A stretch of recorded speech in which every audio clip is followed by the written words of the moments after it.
Oshqozon ichak tizim kasalliklari, tish yo'qligi sabab, emalning tez yemirilishi, tish yo'qligi, yoriqlar va sinish xavfi, tish yo'qligi, tishlarga ortiqcha yuk tushishi. albatta tish yo'qligi. Nimaga hamma kasalliklarga tish yo'qligi sabab bo'ladi? Tishingizni yo'q joyi bu faqat bo'shliq emas, bu muammoni boshlanishi. Agar tish uzoq vaqt bo'lmasa, yondagi tishlar bo'shliqqa qarab intiladi va ular siljiy boshlaydi. Natijada chaynashdagi yuk bosimi noto'g'ri taqsimlanadi, prikus o'zgaradi va yuqorida ko'rsatilgan muammolarga olib keladi. Buni oldini implantatsiya orqali olish mumkin. Yo'qotilgan tishi ildiz qismini implant orqali o'rni to'ldiriladi.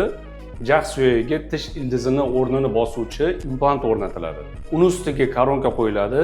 Tashqi ko'rinishi tabiiy tishingizdan ajralmaydigan holatda bo'ladi. Implantlarni protez kabi yechib taqish shart emas. U ovqatlarning ta'mini o'zgartirmaydi va eng muhimi, atrofdagi suyaklarning atrofiyasini oldini oladi. Tishingiz yo'q bo'lsa, kutmang. Vaqt o'tgan sari muammolar kattalashadi. Agar sizga ham sifatli, og'riqsiz, zamonaviy implantatsiya xizmatlari kerak bo'ladigan bo'lsa, bemalol bizning jamoamiz Smile Designga murojaat qilishingiz mumkin bo'ladi.